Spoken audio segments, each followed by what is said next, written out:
Parashikuesi ju përshëndes dhe mirë se vini në edicionin qendror të lajmeve këtu në Blu Televizion, ku do të ndjekim zhvillimet më të fundit nga vendi, rajoni dhe bota.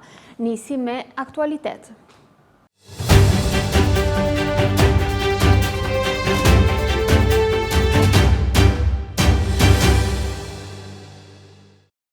Bashkia Vlorë ka blerë një skrep me rreth 105.000 euro pas një tenderi të çelur në tetor të 2025-s. Por paradoksi qëndron se në faqen e tenderimeve procedura vijon të figurojë ende pa fitues dhe pa të dhëna për kontratën, çka ngre pikpyetje mbi transparencën e procedurës për më gjerë shënimi redaksional. Procedura për blerjen e një skrepi për njësitë administrative u hap nga Bashkia Vlorë më 27 tetor 2025, me fond limit rreth 88.900 euro pa TVSH. Dokumentet e tenderit parashikonin kriteret e detajuara teknike dhe ligjore për operatorët pjesëmarrës. Megjithatë, në faqen e Open Procurement Albania, procedura vijon të shfaqet me statusin shpallur procedura, pas një të dhënë për pjesëmarrësit, fituesin apo kontratën. Ndërkohë, regjistri i pagesave të Thesarit tregon se më 5 qershor 2026, Bashkia Vlorë ka paguar rreth 105.000 euro kompanisë Startco për një kontratë të datës 18 shkurt 2026. Dokumentet tregojnë se kontrata është lidhur, mjeti është dorëzuar dhe kompania është paguar, ndërsa procedurat publike nuk pasqyron ende fituesin. Kjo mund të jetë pasojë e mospërditësimit të databazës, por mungesa e transparencës ngre pikpyetje. Bashkia Vlorë duhet të publikojë dokumentacionin e plotë të tenderit dhe kontratës, pasi një pagesë prej 105.000 eurosh kërkon transparencë të plotë. Bashkia Vlorë duhet të bëjë publike proces verbalin e hapjes dhe vlerësimit të ofertave, emrat e pjesëmarrësve, ofertat financiare, njoftimin e fituesit, kontratën me Startco dhe specifikimet e plota të skrepit, markën, modelin, vitin e prodhimit, kapacitetin dhe garancin. Sepse për një blerje prej 105.000 eurosh fjala skrep nuk mjafton dhe një tender nuk përfundon kur dalin parat, përfundon kur publiku mund të shohë se si dhe pse u zgjodh kompania që i mori ato. Edhe pse përgjatë aksit të Transballkanikës jetojnë mbi 5.000 banorë dhe funksionojnë 1.000 biznese, në zonë mungon linja e transportit urban. Banorët kërkojnë vendosjen e linjës së transportit të përshkojë të gjithë aksin që sipas tyre është një nevojë emergjente. Pavarësisht numrit të lartë të banorëve dhe bizneseve në këtë segment, mungon linja e transportit urban. Banorët e zonës thonë se kjo gjë i kushton, pasi sipas tyre mungesa e urbanit bën që të mos kenë mundësi shtesë për të shkuar në një destinacion. Jo çdo kush, sipas banorëve, ka një automjet, teksa ka edhe persona me probleme të shëndetit fizik, të cilët nuk ecin dot në këmbë, ndaj linja e transportit urban është thelbësore për ta. Banorët kërkojnë vendosjen e linjës së transportit që të përshkrojë në total aksin transballkanike. Sipas tyre, kjo është një nevojë emergjente që e gjithë zona ka. Unë jam nga më të vjetrit të bloqet e banimit, mungon krejtësisht. Edhe kur vjen me hape, jo gjithmonë si çdo të vi, me orar. Mundësit janë, nuk është se s'janë për ta bënë një autobus, apo 2 autobusa. Këtu autobusi nuk ka munguar dikur, ka pasur autobus. Këtë punë mund të zgjidhni shumë mirë juve që jeni gazetar, mund të zgjidhni lart tek bashkia, urbani po patjetër se ka prekje, ka mine që jemi të forte dhe lëvizim e bëjmë, po ka edhe plej, ka edhe fëmijë. Taksin jo, nuk e kanë mundësin taksis. Këteja nuk kam parë, jo. Nuk kam parë. Kam se kam fëmijë këtu, kam djelë. Si të ja beja në këmë dërodhesha. S'kam të njohur tjetër se unë jam e ardhur. Bani duhet edhe për pensionistat kam një mendim. Po të aolin atë e letën se unë 100.000 lekë marë se jam në kooperativa, kam punuar gjithë jeta. Më ka grisur kasma e lopata, e misri, e gruli, se në fshatin tonë nuk ishte as makinë, as një gjë. Se përvalloj do të doj që janë plakë. Jemi shumë fukarej, shumë me hale, njeri s'na i qanë hali, s'ke që bëjmë. Ne kemi në vërgojnë edhe ja vështojmë në Derebra. Ka 5 vjetë të ku ka autobus fare të. Ata që kanë kështu që venë në punë e shu, po ne pensionistat e shu, ne dalim për shqyrë konës, se nuk e ndjejmë me dhe në drejtët të shu. Autobusi duhet, po dime. Autobusi duhet për orarin e punës e për të lëvizur njerëzit e se ka, të më shkorë që të lëvizit dorët. A tjetër duhet jetë. Se do mos doshëm. Ju nuk e di, po ande e shumë i kulturuar shërbimi, në qendër. Është tulla u i ftohtë, duhet të kaloj. Kalon. Duhet të ketë edhe këtë se është goxha e mirë, është bërë goxha e mirë. këtej. Po, ka lëvizje, pallatet, shiko sa të mira, të bukura, njëra pas tjetrës. Për këtë zonë, këtej është i domosdoshëm. Me siguri, po si duket se kanë filluar pa dhe ata din të urbanistikës. Filloj edhe këtej. Është plazh i vjetër, që ja unë tani duhet isha, në 10 jem ati, duhet të hypja me plazhin e vjetër. Po duhet të hypësh tek Sazani, që ti biesh vërdall dhe të sosesh. Linja e transportit urban në Transballkanike mungon prej më tepër se 5 vitesh. Sipas informacioneve, kompania e cila ka fituar të drejtën e kryerjes së këtij shërbimi në qytet e argumenton këtë me faktin që nuk ka klient, pavarësisht se përgjatë aksit janë disa prej blloqeve më të mëdha të banimit të qytetit, si 24 maj, kushtrimi, por edhe 1 maj.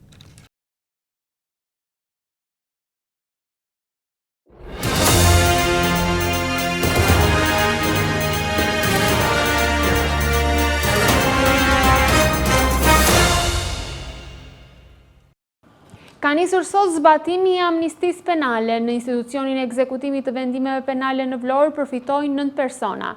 Prej tyre, një i dënuar është liruar menjëherë, ndërsa 8 persona të tjerë kanë përfituar ulje të dënimit në varësi të kritereve të përcaktuara për ligjin për amnistinë penale.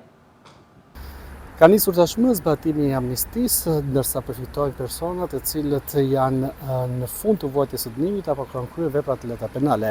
Një vendim i tillë është duke zbatuar edhe në institucionin e vuajtjes së paraburgimit në qytetin e Vlorës, në cilën përfitojnë 9 persona. Një prej tyre është liruar menjëherë, ndërsa 8 të tjerë do të përfitojnë ulje dënimi. Nga amnistia e miratuar në parlament përfitojnë kryesisht persona të cilët kanë kryer vepra të lehta penale ose persona të cilët janë në fund të vuajtjes së dënimit. Nuk do të përfitojnë nga amnistia persona të cilët janë ende në shqyrtimin e dosjeve dhe veprave tyre penale nga SPAK.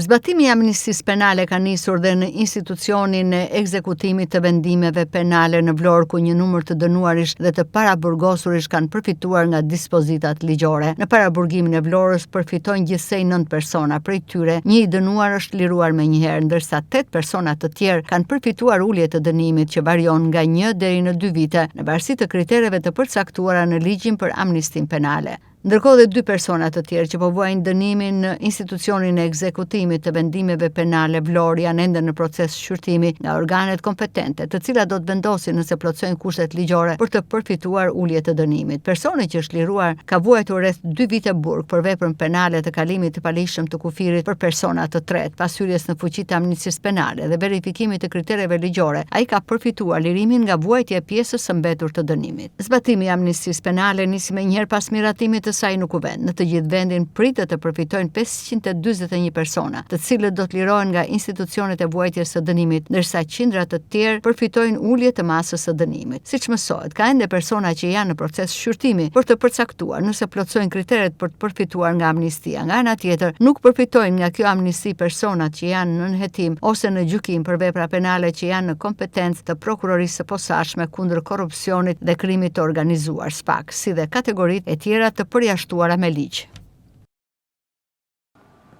Në institucionet e ekzekutimit të vendimeve penale Fier, 104 të dënuar janë liruar nga vuajtjet e mëtejshme të dënimit, ndërsa rreth 210 të dënuar përfitojnë ulje dënimi me 1 vit, e cila do të zbritet nga periudha e mbetur. Ekzekutimit të vendimeve penale në Fier. Pas shqyrtimit të dosjeve të të gjithë të dënuarve me vendim penal të formës së prerë, Komisioni i ngritur për zbatimin e ligjit vendosi që 104 të dënuar të lirohen nga vuajtja e mëtejshme e dënimit, ndërsa rreth 210 të dënuar të përfitojnë ulje dënimi me 1 vit, e cila do të zbritet nga periudha e mbetur. Sipas njoftimit të drejtorisë së institucionit të ekzekutimit të vendimeve penale Fier, pjesa më e madhe të liruarve janë dënuar për vepra penale me marrë të ulët dhe mesatar dënimi. Nga amnistia përfitojnë gjithashtu edhe 2 shtetas të huaj, pakistanezi Asad Ali, i dënuar për ndihmë për kalim të palishëm të kufirit, dhe rumuni Florian Balanescu, i dënuar për trafikim të lëndëve narkotike. Mes përfituesve janë edhe të dënuar me masa të larta dënimi, të cilët në momentin e hyrjes në fuqi të ligjit u kishte mbetur vetëm më pak se 1 vit për të vuajtur. Bëhet fjalë për Luan Fushën, i dënuar me 25 vite burg për vrasje me paramendim, i arrestuar në korrik të vitit 2008, si edhe Erlit Gegën, i dënuar me 14 vite burg për vjedhje me dhunë, i arrestuar në vitin 2014. Nga amnistia përfitojnë gjithashtu edhe 7 të dënuar mbi moshën 60 vjeç, të cilëve u kishte mbetur më pak se 1 vit nga dënimi për të vuajtur. Në ambientet e jashtme të burgut prisnin familjar, ndërkohë që të liruarit e kanë vlerësuar amnistin si pozitive. Ky vend me çfarë do t'ikësh? Ku di gjonë që në makinë qasit që djemë në dy? S'ke njeri që të pres? Po se dim familjarën, po një se më rëmë. Sa e keve dënimin, sa ko? 2 vjetë, 2 vjetë, e sa të kishë mbetur? edhe 4 muaj. Si e vlerësoni amnestin? Faleminderit që në ndorën. Stafi këtu më regullushë. Çfarë të prej tani kur të vesh në shtëpi, çfarë Po punë do ku bësh? di gjonë e moda të esin për para të shiti, ku di gjonë. Sa vite vojtë dënimin këtu në Jeva Pëmfjar? 3 vjetë. Për çfarë është dënuar? Shkelit ligjit, Sa përfituat? 2 muaj. Si e vlerësoni amnestin? Po hajde, mëshirë, Ku do shkoni sot? Në cilin qytet? në Tepelen. Ju pret familja jashtë? Natyrisht. Personale sepse mund të rikthehen prapë. Në Shqipëri nuk mund të jetosh dot, njerëzit pa përkrahen që jetojnë dot pa shkelur ligjin. Kisha thënë edhe një. Se? Ty se thash? Po më fal. A, duhet të jesh më i Jetoj kështu. dot në Shqipëri thua pa shkelur ligjin? Po nuk jeton dot njeriu pa përkraje. Po thesh, këtu janë. Po se to kjo është Shqipëria, nuk e dini ju? Nga e di, nuk e shqiptare? Shqiptarë janë. Çfarë pune do bësh tani që dole? Nuk e di. Familjen. Nuk e di. Nuk e di. Nuk di. Këto janë senatorë personale, pse i Po, merren? kanë të tjera. Nuk ja dhuro ata. Ose bën vakit kthehen prapë, ku ta dish. Të blej gjithmonë? Atëherë kjo do thotë që nuk është bërë mësim. Si? Nuk është bërë mësim burgu. Si burgu mësim, çdo më thon fjala mësim. Atëherë për të mos ardhur më këtu. A bën vakit njeriu të mësohet, të mos mbijetoj? Këtë, e llogarit ti? Pikë që pari jemi rob të Zotit që do të jetojmë. Pastaj jemi rob të ligjit. Në qoftë se neve nuk zgjidhim problemet kryesore të jetesës, miru çfarë do bëj? Atëherë ju keni patur probleme ekonomike që Si arritët deri këtu. Po të gjithë probleme ekonomike. Nuk mësove një zanat. Edhe ti me probleme ekonomike. Edhe ti sklave një që si unë. Po në Po burg ti nuk e vi, sklave shpije. Sklavët e shtëpisë janë që më të përkëdhelur. Kanë mundësi mbijetese. E kanë zgjidhur mbijetesën, kurse populli thjesht e ka zgjidhur mbijetesën. Ta dish. Zotri, nuk mësove dot një zanat tani jetu tjetë. Tani unë jam me zanat që nga 78. Cili është profesioni? Shofer. Shofer konsumë. Jo, do në skena ligjin olla. Një aksident me pasoj vdekje është regjistruar mbrëmjen e së martës në aksin rrugor Vranisht Vlorë në qendër të fshatit Vranisht. Automjeti drejtohej nga një 59 vjeçar banues në Vranisht, i cili ka aksidentuar këmbësoren 80 vjeçare. Një aksident i rënd me pasoj vdekjen është regjistruar mbrëmjen e martë në aksin rrugor Vranisht Vlorë. Ngjarja ka ndodhur rreth orës 22 në qendër të fshatit Vranisht, ku një automjet ka përplasur një këmbësore të moshuar. Sipas informacionit të policisë, automjeti drejtohej nga një 59 vjeçar banues në fshatin Vranisht. Në rrethana që mbeten ende për të sqaruar, mjeti ka aksidentuar një 80 vjeçare, e cila po lëvizte si këmbësore në qendër të fshatit. Përplasja ka rezultuar fatale për të moshuarën, si pasojë e dëmtimeve të rënda të marra. Ajo ka humbur jetën e bën ngjarje, pa mundur të transportohet drejt spitalit për ndihmë mjekësore. Menjëherë pas ngjarjes, në vendin e aksidentit mbritën shërbimet e policisë dhe grupi hetimor. Zona është mbajtur nën kontroll për kryerjen e veprimeve procedurale, ndërsa janë administruar provat që mund të ndihmojnë në zbardhjen e plotë të dinamikës së aksidentit. Drejtuesi i automjetit është shoqëruar në komisariatin e policisë, ku po merret në pyetje dhe po kryen veprimet e mëtejshme procedurale. Autoritetet pritet të përcaktojnë nëse shkaki i aksidentit ka qenë shpejtësia, mungesa e ndriçimit, pakujdesia apo faktorë të tjerë. Grupi hetimor vjen punën për dokumentimin e plotë të rrethanave të ngjarjes, përfshir pozicionin e automjetit, vendin ku ndodhej këmbësorja dhe kushtet e qarkullimit në momentin e përplasjes. Zjarri në fshatin Novosel, i cili nisi mesditën e së martës, vijon të mbetet aktiv edhe gjatë mëngjesit të kësaj të mërkure. Tymi i zi ka mbuluar sërish zonën, duke treguar se zjarri vijon të jetë aktiv në disa pjesë të territorit, ndërsa ekziston rreziku që flakët të riaktivizohen dhe të përhapen sërish.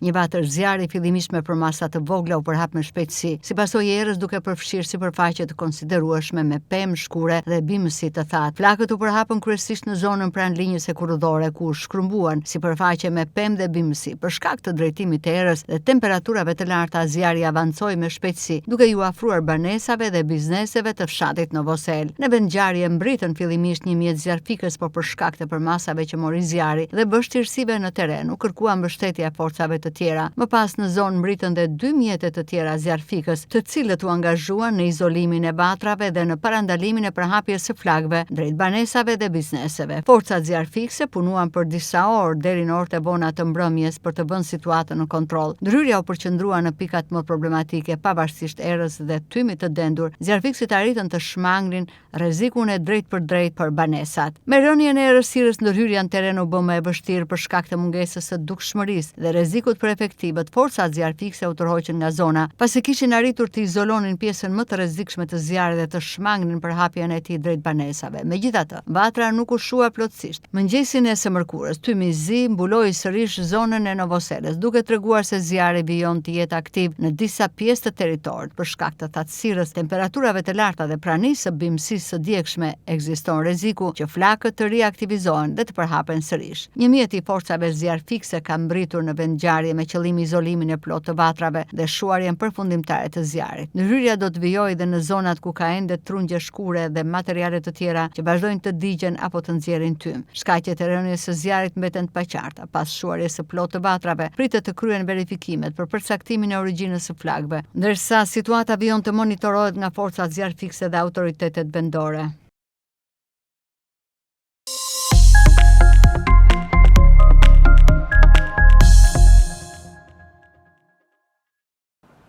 Është 68 vjeç dhe punon deri në 9 orë në ditë, ndërsa prej 44 vitesh jeton mes pasionit për elektronikën dhe dashurinë për punën. Sigurt Çelaj vijon të ushtrojë profesionin e tij si teknik televizorësh, ndërsa thotë se kënaqësinë më të madhe e gjen pikërisht tek puna. 44 vjet mes pasionin për elektronikën dhe dashurisë për punën, edhe sot në moshën 68 vjeçare Zigur Çela vijon të ushtrojë profesionin e tij si teknik televizorësh, por edhe të riparojë çdo pajisje që lidhet me elektronikën. Edhe pse prej vitesh është në pension, ai pranon se nuk e ka menduar asnjëherë ta lëjë profesionin. Gjithçka nisi në një moshë shumë të re, gjatë kohës kur shërbente në ishullin e Sazanit, që prej asaj kohe pasioni për elektronikën nuk i u nda kur. Më pas ai vazhdoi këtë profesion në Vlorë, duke punuar edhe gjatë viteve para demokracisë. Merreni me rregullim televizorash, konkretisht cila është puna që ju bëni? Riparim televizorash, paketa elektronike për pajisjet elektroshtëpiake. Paketat elektronike i heqin teknikët profesionistë të lavatriçet, frigoriferave, kondicionerave, i sjellin këtu, i riparojnë, që shkojnë i montojnë ata. Ndërsa televizorët vinë këtu, riparohen, provohet, jepet garanci klientit, merret. Sa vite ke që merresh me këtë zanat? Kam 44 vjet që merrem me këtë punë, vetëm me këtë punë. Mund të pyes çfarë moshe je, nëse ma lejon? Jam 68 e ca. Dhe nuk je mërzitur asnjë ditë? Po, asnjë ditë. Kam punuar për herë me pasion. Dhe gjithë puna ime, për gjithë jetën ka qenë profesioni. Kolitiri, instrumentat, përpara këtij sistemi, kem punuar me ushtri, me divizion, ish në Sazani. Pastaj në Vlorë, aty te Bici Kaldrëmit kishim një laborator të ushtrisë. Filluam të ekim, u prish sistemi, bëra një dyqan timin, vazhdova tërë kohën me këtë aktivitet. S'kam emigruar asnjë ditë për punë, s'kam kërkuar shpërblim apo punë në asnjë vend tjetër. I vetmi profesion që më ka ushqyer, kam krijuar familje, kam rritur fëmijë. Sigur nga kjo ka ardhur si të njëjtin funksion kryeni në Sazan, merreshit me këto po elektronik. Elektronik. Kam filluar domethënë profesionin tim që nga llampat elektronike. Me llampa elektronike, baule ashtu, me vakum, pastaj filluan me tranzistor, pastaj më vonë me qipe, pasi kemi arritur te procesorët janë shumë inteligjente. Sa orë i kushton Ziguri punës së tij këtu? Punoj 8-9 orë. 8-9 orë. Suksesi im në punë ka qenë korektësia me orarin dhe këmbgulja për punën. Si ushtarak? Këmbgulja. Orarin unë e kam. Unë një ditë pushim se kam bërë për qejf. Vetëm ku kam pasur një hap dhe të dielat vetëm mbas dite pushim. Sipas Zigurit, vite më parë kishte shumë më tepër punë, pasi njerëzit preferonin të riparonin televizorët dhe pajisjet e tjera elektronike. Me kalimin e viteve kjo situatë ka ndryshuar, pasi sot shumë pajisje zvendësohen më lehtë se sa riparohen. Megjithatë, ai thotë se profesioni nuk të lë asnjëherë, edhe sot punon deri në 9 orë në ditë dhe kënaqësinë më të madhe gjen pikërisht tek puna. Me fillimet e demokracisë, rrjeti elektrik në Vlorë, në gjithë rrethinat ishte cilësi shumë e dobët. Energjia luhatjet krijonin shumë probleme. Plus televizorët ishin modele të reja, po më delikate nga goditja e energjisë. Atëherë kishte shumë punë. S'kishte natë të mos binte tensioni i lartë në një lagje, në një fshat, në një zonë, kaput e linjësh. Edhe ajo krijon një probleme. Se s'bën njerëz do falesh tek ne. Televizorët ishin me leku ishte me pakic, nuk mund të blinin të gjithë televizorët të rinj, hasa u prishet ta hedhin poshtë. Tashi pak nga pak rrjeti elektrik është përmirësuar, televizorët janë ulur çmimet, është rritur prodhimi, është rritur dhe niveli ekonomik i klientëve dhe po se pati një në punë ka një tjetër apo një tjetër, po ka që edhe hedhin dhe poshtë shpesin fare për ta riparuar. Po në përgjithësi vazhdon akoma të ekzistojë ajo mania për ta riparuar. Dashurim për profesionin e ka trashëguar edhe te djali i tij, i cili qëndron pranë në punishte gjatë pasditeve ose në ditë të veçanta. Sa u përket të rinjve, 68 vjeçari shpreh se ata nuk e kanë të njëjtin pasion për profesionin, pasi shpesh kërkojnë të ardhura më të shpejta dhe punë me më pak mundim. Ke menduar ndonjëherë ta lësh si zanat apo e ke trashëguar? Kam djalin që merret me këtë punë, pas mua punon në një firmë, kështu paradite mbajmë garancitë. Mbas dite është këtu me mua. Tash neve na ka bërë më profesionist e para këmbgulja, e dyta edhe interesi dhe fukarallëk. Këta që jeni çik më plot, nuk janë aq këmbgulës dhe nuk janë aq nevojtar. Unë zanatin e kam patur pasion, këtë profesion e kam patur pasion. E kam ushtruar me pasion që në fillim e kam bërë specializime që në ato sistem. Dhe e dyta, unë nuk i shikoja veten time në një punë tjetër që të integrohesha. Ishte vetëm një punë që kisha aftësi profesionale për ta bërë, plus ishte vendi ku mund të jepja rezultate dhe të ngrija ekonominë time. Edhe kjo më detyroi që të bëj vetëm këtë punë. Kam qenë i kënaqur me përfitimin dhe nuk e kam lëshuar asnjë. Unë s'di të bëj punë tjetër që të lë këtë. E dyta, unë dhe në kafe 5 minuta dhe duhet të çohem, nuk rri dot aty. Ndërsa këtu në dyqan më kalon dita pa problem, pa mërzitur. Në rrugë nuk mbret dot, në kafe nuk rri dot. Këtu e kam si bekim. Është shumë e vështirë. Është e vështirë, do durim, mund të merresh me një çip më i vogël se 1 milimetër, mund të merresh 1 orë për ta vendosur në vend, sepse nuk vetë si do.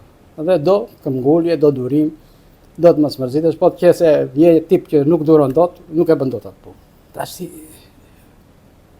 unë mund të ketë njerëz të apasionuar, po të rinjt tentojnë gjithnjë tek punët sa më të lehta dhe me shumë fitim.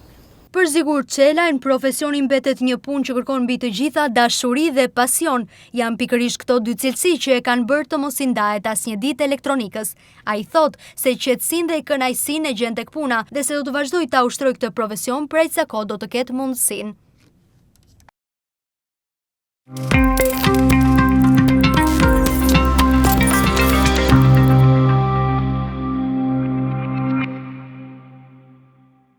Shqipëria destinacioni më i lirë në Europë për këtë verë, kështu shkruhet në median katalanesa El Nacional, sipas të cilës Shqipëria është një destinacion që po zgjeron gjithnjë më shumë interes, por që ende mbetet larg flukseve të mëdha turistike të mesdheut. Shqipëria, destinacioni më i lirë në Evropë për këtë verë, gjire parajsore, hotele me 10 euro dhe vakte me 5 euro, plazhe që rivalizojnë Karaibet, gastronomi e pasur dhe disa nga shtigjet më spektakolare për ecje. Kështu shkruhet në median katalana se El Nacional, sipas të cilës Shqipëria është një destinacion që po zgjon gjithnjë më shumë interes, por që ende mbetet larg flukseve të mëdha turistike të mesdheut. Sipas El Nacional, ky vend ballkanik po fiton gradualisht reputacionin e një prej parajsave të fshehura të mesdheut. Riviera shqiptare shtrihet nga veriu në jug të vendit, ku ndodhet një nga sitjet arkeologjike më të rëndësishme, rënojat e Butrintit. Një nga zonat bregdetare më të njohura ndodhet në jug, në Ksamil, ku plazhet me rërë të bardhë dhe ujëra të kristalta mahnisin çdo vizitor. Duhet pasur parasysh se shumica e plazheve në Shqipëri janë private dhe për të shfrytëzuar ato është e nevojshme të merret me qira një shezllong dhe një çadër. Megjithatë, nuk ka arsye për të shqetësuar, pasi çmimi zakonisht varion nga 5 deri në 8 euro për gjithë ditën. Ky është një çmim që ja vlen për komoditetin që ofrohet. Ksamili ndodhet përballë ishullit grek të Korfuzit dhe frekuentohet si nga turist vendas, ashtu edhe nga vizitor nga e gjithë bota, veçanërisht nga Italia. Ksamili është gjithashtu një piknisje ideale për të vizituar atraksione të tjera turistike shqiptare si Syri i Kaltër. Ky është një atraksion shumë i njohur turistik, ku uji me ngjyrë blu i burimit mund të shihet në një thellësi prej më shumë se 50 metrash. Vlen të theksohet se zhytësit kanë arritur deri në 50 metra thellësi, por ende nuk është përcaktuar vërtet se sa e thellë është kjo grop natyrore. Po ashtu, aty pranë ndodhet edhe parku kombëtar i Butrintit, i shpallur trashëgimi botërore nga UNESCO, përfundon shkrimin media katalana se El Nacional.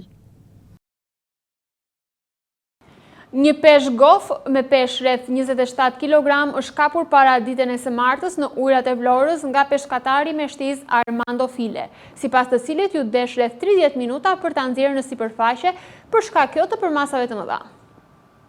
Një peshk gof me peshk rreth 27 kg është kapur para ditën e sotme në ujërat e Vlorës nga peshkatari me shtiz Armando File. 50 vjeçari ishte zhytur në zonën e njohur si Spitaliera pranë Radhimës, në afërsi të anijes italiane të mbytur, kur hasi një tuftë peshqish gof. Sipas tij, ai arriti të godas njërin prej tyre në pjesën e kokës me shtiz, por ju deshën mbi 30 minuta për ta nxjerrë në sipërfaqe për shkak të përmasave të mëdha.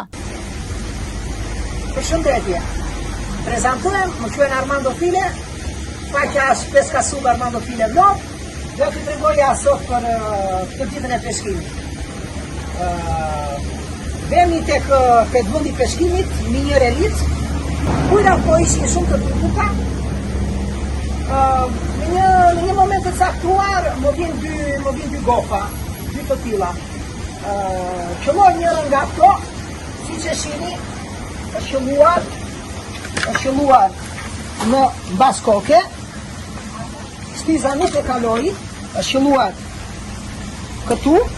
qelluar këtu, shtiza nuk e kaloi në krahun tjetër, filloi të trishte gati gjysmore triq e lësho, sa më afroi, pastaj siç e shikoni në fund e mbarova me pika se nuk ka vlerë më të luftoja. Pas nxjerrjes nga deti, peshku u transportua në qendrën e peshkimit në Radhim. Kjo nuk është hera e parë që Armando Fili bëhet i njohur për kapjen e një peshku të përmasave të mëdha. Pak kohë më parë ai tërhoqi vëmendje pasi kapi një tjetër gof gjigant në zonën e Lungomares, pamje që u shpërndan gjerësisht në rrjetet sociale. 3 të rinj kanë rënë në prangat e policisë pasi kanë hyrë në banesën e një të moshuari dhe mbajtën me dhunë dhe kanosën me një imitues arme zjarri, me qëllim vjedhjen e një shume parash. Ngjarja u regjistrua 3 ditë më parë në Borsh. Himar finalizohet operacioni policor i koduar Shuma. Hyn në banesën e një të moshuari, e mbajtën me dhunë dhe kanosën me i imitues armë zjarri. Me qëllim vjedhjen e një shume parash, identifikohen, kapen dhe arrestohen 3 autorë të dyshuar. Njëri prej të arrestuarve ishte me mas siguri arrest në shtëpi për krime në fushën e narkotikëve. Autorët kishin mbajtur në vëzhgim banesën e 70 vjeçarit për 2 ditë dhe kishin marrë me qira një automjet për të kryer dhe krimin. Sekuestrohet automjeti tip Mercedes-Benz, si rezultati veprimeve intensive hetimore dhe operacionale të kryera me njerë pas kallëzimit të një 70 vjeçari, se më datë 12/7/2026 në fshatin Borsh. 3 shtetas kishin hyrë në banesën e tij, e kishin mbajtur me dhunë dhe kishin kanosur me një imitues armë zjarri me qëllim vjedhjen e një shume parash. Specialistët e seksionit për hetimin e krimeve të Komisariatit të Policisë Himar finalizuan operacionin policor të koduar Shuma. Në kuadër të operacionit u identifikuan, u lokalizuan dhe u vënë në pranga shtetasit EX 25 vjeç banues në Selenic, KT 23 vjeç banues në Vlorë dhe AC 19 vjeç banues në Vlorë. Nga verifikimet e kryera rezultoi se shtetasi me inicialet AC kishte thyer masën e sigurisë arrest në shtëpi, të caktuar nga gjykata për krime në fushën e narkotikëve. Nga hetimet rezultoi se 3 shtetasit kishin mbajtur banesën e 70 vjeçarit në vëzhgim për 2 ditë dhe kishin marrë me qira një automjet për të shkuar në vendin e ngjarjes dhe për të kryer edhe krimin. Materialet ju referuan prokurorisë për veprime të mëtejshme hetimore. Të nderuar shikues, kjo ishte dhe gjithçka e përgatitur për edicionin informativ këtu në Blu Televizion. Për zhvillime të mëtejshme, ju lutem të na ndiqni në faqen tonë zyrtare Blu Televizion, si dhe në rrjetet tona sociale. Bashkë mirë takofshim.